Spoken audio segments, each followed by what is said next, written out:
In the last 2 weeks, we have discussed the working principle of a solar cell and the external parameters that define the performance of a solar cell.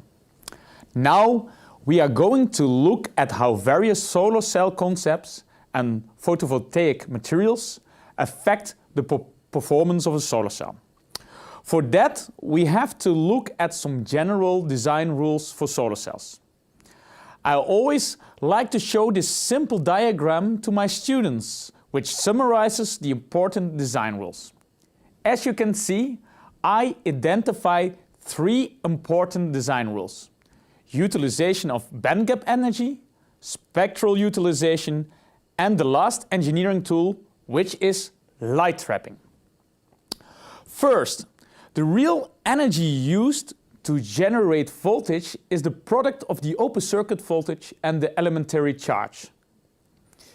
Under normal operation condition, this energy is always smaller than the total bandgap energy. Open circuit voltage is determined by the extent to which the quasi-Fermi levels are able to split, which is limited by the charge carrier recombination mechanisms. We will show that the various PV materials have different recombination mechanisms that limit the utilization of the bandgap energy. Secondly, we look at the spectral utilization. The spectral utilization is first determined by the choice of materials which make the solar cell. We will discuss that the bandgap of the materials determine the maximum current density generated by the solar cell. Thirdly, if we have chosen our PV material, its potential utilization of the solar spectrum and its utilization of the bandgap energy, we would like to absorb as much as possible light from the solar spectrum in the PV active materials. We have to implement tricks to trap the light in the solar cell. This becomes an important issue if you consider thin film PV technologies. First, we start with the design rule, the bandgap utilization. Here you see a PN junction. On the left, the p-doped, and on the right, the n-doped. Further, we see the quasi-Fermi levels. The extent of splitting between the quasi-Fermi levels determines the open circuit voltage. Earlier this week, we have deduced an expression for the open circuit voltage, which is shown here.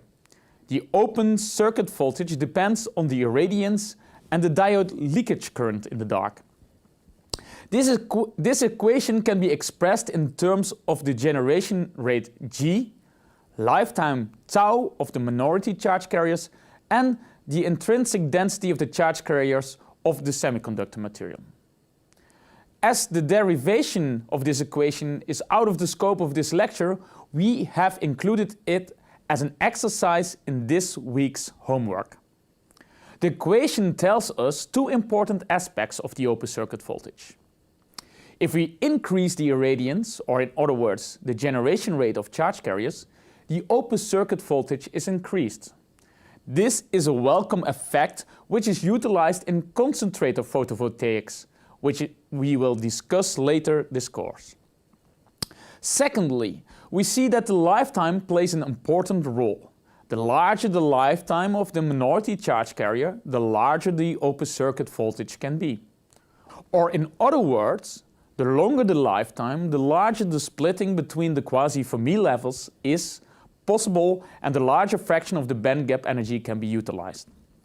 The lifetime of the minority charge carriers is determined by the recombination rate. As discussed last week, we have 3 different recombination mechanisms: Radiative, Auger, and Shockley-Read-Hall. Let's start with the last one, Shockley-Read-Hall recombination. The origin of this mechanism is the trapping of the mobile electron at defects that have an energy state in the bandgap. The electron is trapped until a mobile hole finds the electron, after both charge carriers recombine. Shockley-Read-Hall recombination depends logically on the defect density. In the simplest approximation, the minority charge carrier lifetime is reciprocally dependent on the defect density Nt. This means the larger the defect density, the shorter the lifetime, and the smaller the open circuit voltage. The defect density limits the extent to which the quasi-Fermi levels can be split. Defects can be located in the bulk of the various semiconductor materials, but can also be present at the various interfaces between materials used in the solar cell, like semiconductors, transparent conductive oxides, and metal contacts. Let's consider solar cells without bulk and interface defects. Then the other two recombination mechanisms start to play a role. Let's consider Auger recombination. Auger recombination is the process in which the momentum and energy of two recombining hole and electron is conserved by transferring energy and momentum to another hole or electron. This electron is excited in higher levels in the electronic band. This excited electron relaxes again such that the energy is lost as phonon modes. Phonon modes are lattice vibration and is nothing different than heat. As the recombination process is a three-particle process, the Auger recombination rate, expressed in R, is strongly dependent on the charge carrier densities. N is the density of electrons and P is the density of holes. The R electron is dominant when the electrons are the majority charge carriers, whereas R hole is dominant when the holes are the majority charge carriers. In a simple approximation, the lifetime is 1 over the density of charge carriers squared. As a consequence, Auger recombination becomes dominant in photovoltaic materials with high densities of charge carriers, like in highly doped crystalline silicon, or solar cells under strong illumination, like concentrator solar cells. The last recombination mechanism is radiative recombination. In the three recombination mechanism, energy and momentum are transferred from charge carriers to phonons or photons. The efficiency of these processes depends on the nature of the bandgap of the semiconductor material used. Last week I have introduced the physical principle of the bandgap. However, I did not discuss the difference between a direct or indirect bandgap. I will explain the nature of both types of bandgap now. For that we have to look in the energy momentum space of the electrons. On the vertical axis we have the energy state in the electronic bands. On the horizontal axis we got the momentum of the charge carrier. This momentum is also called the crystal momentum. Important to realize is that the position of the valence and conduction band may differ in different directions of the lattice coordination. For indirect bandgap, the highest point of the valence band is not aligned with the lowest point of the conduction band. This means that exciting an electron from the valence to conduction band requires energy provided by a photon and momentum provided by a phonon. In contrast, a direct bandgap has the highest point of the valence band vertically aligned with the lowest point of the conduction band in the energy momentum space. This means that exciting an electron from the valence to conduction band requires only the energy provided by a photon without any additional momentum transfer. This means that the excitation of an electron induced by photon absorption is more likely to happen for direct bandgap materials than for indirect bandgap materials. For direct bandgap materials, no additional matching momentum coming from phonons has to be delivered. Or in other words, the absorption coefficient for direct bandgap materials is significantly higher than for indirect bandgap materials. The same concept makes the reverse process of radiative recombination more likely to happen in a direct bandgap material. In an indirect bandgap material, additional momentum is required to make the electron and hole recombine. Crystalline silicon is an indirect bandgap material. If we ignore Shockley-Read-Hall recombination by defects, the radiative recombination in an indirect bandgap material like crystalline silicon is inefficient and recombination will be dominated by the Auger mechanism. For the direct bandgap material as gallium arsenide, under moderate illumination condition, radiative recombination will be the dominant loss mechanism of charge carriers. For very high illumination condition, Auger recombination starts to play a role as well.